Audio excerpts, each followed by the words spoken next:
Wouldn't it be nice to have several thought leaders in your industry know and love your brand? Start a podcast.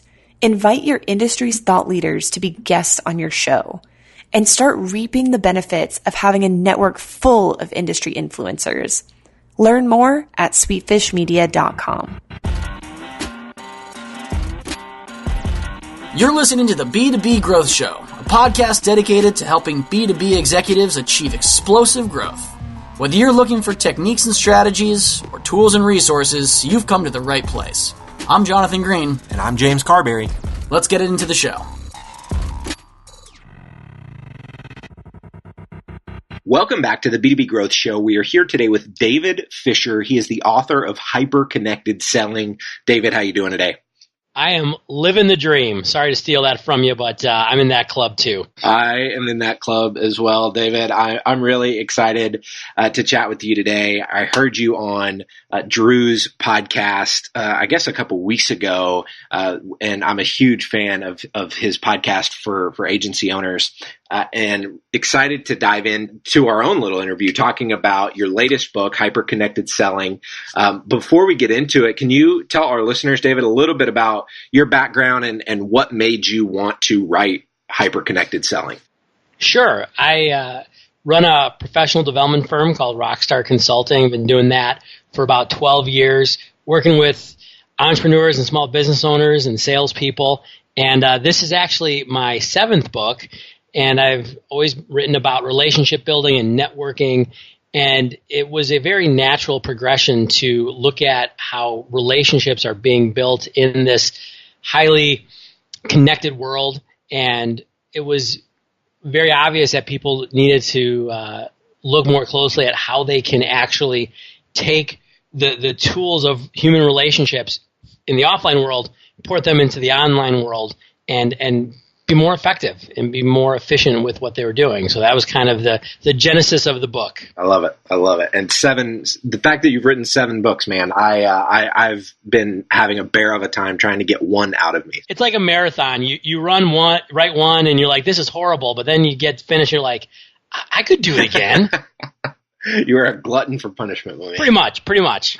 So David, the first thing that I want to touch on that you talk about in your book is this change in the buyer's journey. Can you talk to us about what that change looks like? Absolutely. This is kind of one of the buzzwords right now, this idea of a buyer's journey. But what I'm really doing is looking at it from the salesperson's point of view. And what's happened is because of this thing called the internet, we have such access to information that we've never had that before. And it's really changed the relationship between buyers and sellers, or you can even think of it as the relationship between the influencer and the person we're trying to influence. And what has happened is the information asymmetry that really dominated sales in the last half of the 20th century has really flipped, where it used to be that the salespeople had all the knowledge, they had all the information, and their prospects, their customers didn't have any.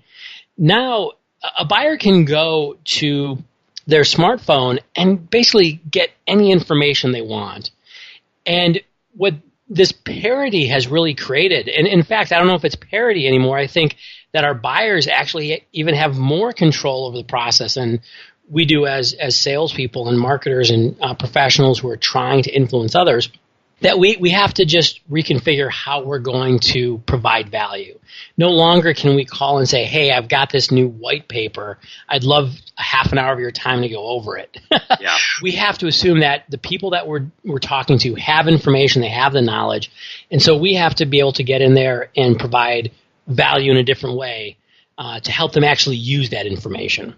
And are there some particular type? I'm a big proponent of kind of the value first mindset. You have to add value out of the gate, and I hear a lot of people talking about the fact that you have to add value, but I don't hear a lot of people actually giving ways to add that value. Right. So I think the extent of their advice is, well, you need to figure out how to add value. And so what, in your experience and the clients that you're working with and what you're doing yourself, are there some specific ways that that you've gone about adding value to people that have been pretty effective? Yeah. So the word value is one of those wonderful words like love or freedom that everybody thinks they know. But if everybody's got a different idea, everybody's got a different way of looking at it.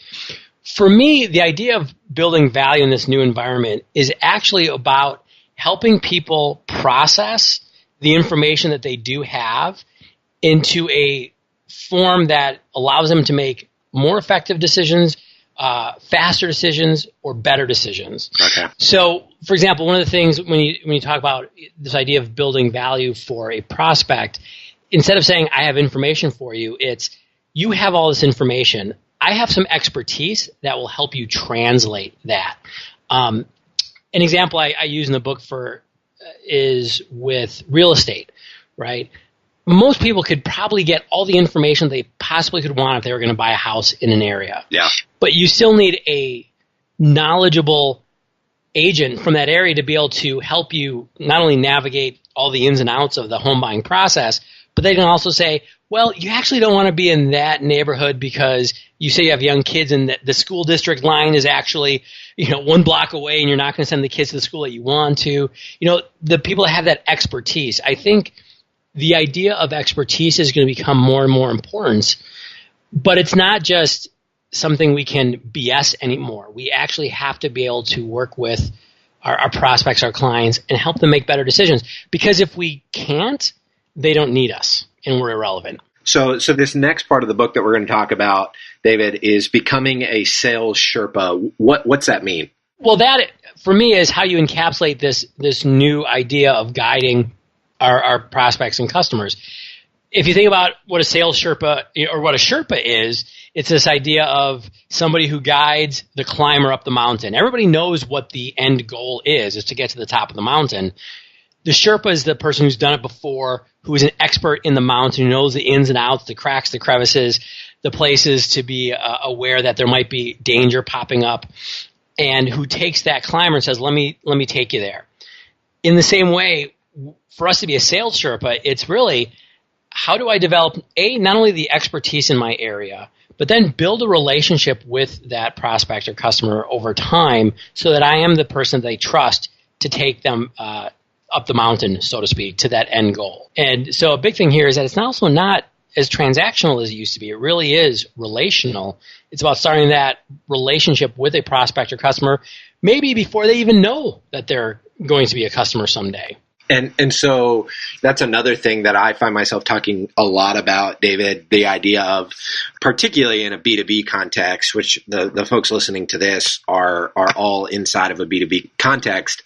Right. The purchases that are being made are, pretty high value. And so to think that you need to come at it with a transactional sales approach as opposed to the relational approach that you're talking about, to me just is crazy that people wouldn't think to put in the effort that it takes to build a genuine relationship. And obviously, going back to your statement about value, if you want to create a genuine relationship, you have to be able to add value up front.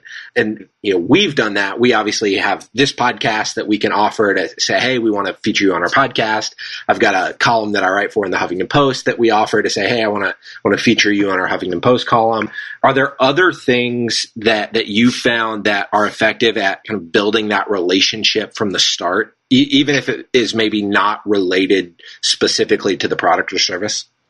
Sure. One of the biggest things I always tell people is that every business relationship starts as a human relationship. And as I mentioned, I wrote a lot of books before this one that were very focused on networking and building relationships just outside of the sales world. But it really comes down to this idea of how do we build a human relationship to build that trust. There's the old sales adage, people do business with people they know, like, and trust. There's nothing in there that says, and is an expert in an industry or can offer a 5% discount over the Q3 revenue stream. It's no, can you actually establish a human relationship? So one of the things, and it still blows my mind, we're talking about B2B sales, for example, the idea of somebody thinking, well, I'm just going to call some guy and he's going to write me a $30,000 check tomorrow. right? Or a $500,000 check next week. Yep. No, it's one of the things I counsel a lot of people to do is go, who are the influencers that you want to be talking to? When I say influencer, it's not necessarily an author or a podcast host, but the people who are influencing the sale. They say the average B2B sale, depending on the numbers you look at, anywhere between 5 and 7 different people are going to be engaged and involved in that decision. So start reaching out to the people, whether it's in your named accounts or whether it's just people in the industry that you know could be prospects. Reach out to them before you try to sell them, right? And what are we reaching out to them with? Is it with collateral? Is it with, opportunities? Are we making, trying to make connections for them with other people that we think that they would want to be connected with? What does that outreach look like? Great question. By the way, any of those things could work. A lot of times I think we get hung up trying to figure out the perfect way of doing something and then we don't do anything. But it could be just as simple as saying, LinkedIn will be a great example of this, looking at using digital tools. Hey, I noticed that you're in this industry. We have a lot of shared connections. Would love to have you in my LinkedIn network just to see if there's some way that we can provide value for you in the future, right? And then so you connect and now you can be sharing different content, podcasts that you find, articles, all that kind of thing. It could be reaching out to somebody saying, I know that you're probably all set with your needs at company XYZ. I'd love to just take you out to lunch, see if there's, what you're working on, if there's any way I can help you now or in the next 6 months. But actually doing that, so many people hear that and then they approach it like, for lack of a better saying it, like the aggressive, desperate salesperson. Like, hey, can I buy you to lunch, take you to lunch and, pick your brain, trying to get everything I possibly can from you so I can sell you. I mean, people can smell desperation, right? They really can. I use the example of the old movie Maverick, where the card player sits down at the table and says, hey, for the next hour, I promise to lose, right? Because he's just there. He's, in this context, trying to figure out the tells that everybody has. But he's just saying, hey, I just want to be here. I want to figure out what's going on. And then, we'll try to do business together. Yeah, there's, I don't know if you follow John Barrows at all, but John talks about this idea of how people can smell the desperation on a salesperson. And he said the cure for that is to have, a massively fat pipeline. And so I think, the things that I hear him talking a lot about, just being very methodical, every day, Monday through Friday, building that pipe, building these relationships so that because you have a nice pipeline and you've got a lot of opportunities that you're working at one time, you don't come across as desperate or, like you're begging to pull out all the information you could possibly pull out of somebody just so that you can turn around and sell them, because they're not the only iron you have in the fire, so to speak. And so that's where my brain went as soon as you started talking about that. 100%. Yep. So this next piece that we're going to talk about, David, is understanding the sales matrix. What is a sales matrix? And talk to us about what this looks like. Sure. That's actually a wonderful next step, and we're talking about not being desperate, not being transactional. One of the things that I really looked at in the book, and I come from a very old school sales background, direct sales. I knew all about the sales funnel and the pipeline and, this very linear A to B to C. We say this, we build this value, ask this question, and then we close. And if we are going to be honest with ourselves, the sales world isn't harder these days or easier. It's always been challenging. But it is more complex. There is more information. There's more decision makers involved. There's all these different pieces of information that we have to manage. And the idea of a sales matrix is just the idea that instead of looking at our sales process as a linear step-by-step process, we have to look at it as a web, right? As an interconnected cloud of different decision makers and information inputs. And we have to be able to navigate that. We have to be open to the fact that we might develop a relationship with one person in the organization and everything's going along smoothly, and then somebody else is going to come into that, and we have to then figure out where they are, what information they have, provide value for that new person. we also have to then take into account that each of those people could go onto their cell phone, put a social media post on LinkedIn, ask questions about what we're trying to sell or about what industry we're in, or talk to some of their other contacts. And it's really just understanding that sales these days is contextual. And if we don't acknowledge that, we look foolish, and we're just not going to be very successful. Yeah, no, I totally agree. It's again, going back to the B2B thing, we're not selling a $10 solution yet. We're trying to structure our messaging and the way that we have conversations with people like we're robots, because we think we need to have, 27 million conversations a week to affect scale, what we're doing. But the reality is you don't. You need to have quality conversations, quality engagements with people, which require exactly what you just said, context. And to have that context, unfortunately, there's not a bot that you can run to be able to do that. You, as the individual, have to figure that out. Well, I'm going to actually say that thank goodness a bot can't do that, because if a bot could do that, you don't have a job anymore. Exactly. I think what we're seeing, and people ask me all the time, well, okay, what are how do you execute on this? What are the tactics? What do I got to do? Salespeople are famous for that. Don't tell me any of this other mumbo jumbo, just tell me what to do. But the reality is we are moving away from this factoryization of the sales process, which was just, again, linear, just do the same thing over and over, make a bunch of calls, ask the right questions, you're going to get a sale, to somebody who is a consultant, who is contextual, who is going to be able to think creatively through this process. Because again, if a customer can just go on a website, fill out a form, and get the solution they need, they don't need you as a salesperson. The salesperson building value is going to be the one who can understand this wide landscape that's in front of their buyer and help them through it. So there's no more easy answers. I mean, I wish I could just go, yeah, here's the 3 things, just do these over and over and you'll be successful. It's much richer and deeper than that. And also, once you figure that out, you're going to have a job for a long time, because that's not going to be replaced by Amazon anytime soon. Totally agree. David, before I let you go today, are there any other kind of tactical ideas for how people can take kind of lessons from your book and from the things that you teach and actually apply them, in their own working environment?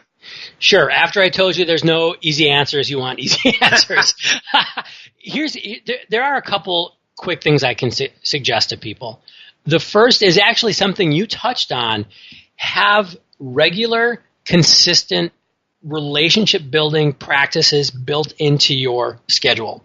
Instead of having this approach to your metrics being, I'm going to track how many cold calls I'm going to do or how many cold emails I'm going to send, ask yourself, did I have 5 touches on a new relationship? Or did I reach out to 5 people who are in my network but aren't direct buyers? Did I reach out to those 5 people today, just ping them with a text or an email? Or, for me, for example, and I know I've seen you on LinkedIn, I'm very engaged in that platform. I have my check boxes that I have to do on LinkedIn on a weekly basis as far as interacting with people, engaging with content, sharing stuff. Even just doing that, creating some simple, replicatable activities, you keep planting those seeds, you keep cultivating them over and over again, you'll be successful. If you're a farmer, you don't have to reinvent the wheel every day, but you have to plant your seeds, you got to take care of them if you want to get the harvest down the line. So that's I guess how I would approach it. Yeah, and I think the thing you touching on there that's been a challenge for me and that I'm trying to get better at is just the consistency of it and building that habit over and over and over again. So for me, I knew that if I'm going to be connecting with lots of people from our podcast and through different ways that I meet people, I'm going to be connecting with those folks on LinkedIn, then I need to be way more consistent in the content that I'm putting on that platform, so that I can then start to nurture at scale a bit, but then also diving in, when people comment, engaging in individual kind of conversations within the comment threads of those posts. It's allowed me to have a lot of actual one-on-one conversations with folks that kind of stemmed from content that I put out for my network at large. But building in that consistency has been tough. So I think that if folks can nail that and just like you said, build those habits where you're doing these things week in and week out, I am in total agreement that that's where they're going to find success. You still got to do the work, right? There's no secret. Even though the world's more complex and you got to know context, all these wonderful things, it still comes down to doing the right things over and over, consistently and regularly. David, if somebody out there listening wants to stay connected with you, they want to find your book, what's the best way for them to go about doing that? Would love to connect. LinkedIn, I'm there a lot, obviously. LinkedIn.com/in/IMDfish, IAMDFISH. Twitter, I'm there a lot as well, DFish Rockstar. Or feel free to visit our online home, davidjpfisher.com/B2B growth. We've got a landing page just for all of you wonderful listeners. And that's where you can find out all the information about my book, ask me any questions, and all of our speaking, coaching, all the good stuff we do. Would love to engage. Awesome, David. Well, thank you so much for your time today. This has been fantastic. I really appreciate it. Thanks for having me. To ensure that you never miss an episode of the B2B Growth Show, subscribe to the show on iTunes or your favorite podcast player.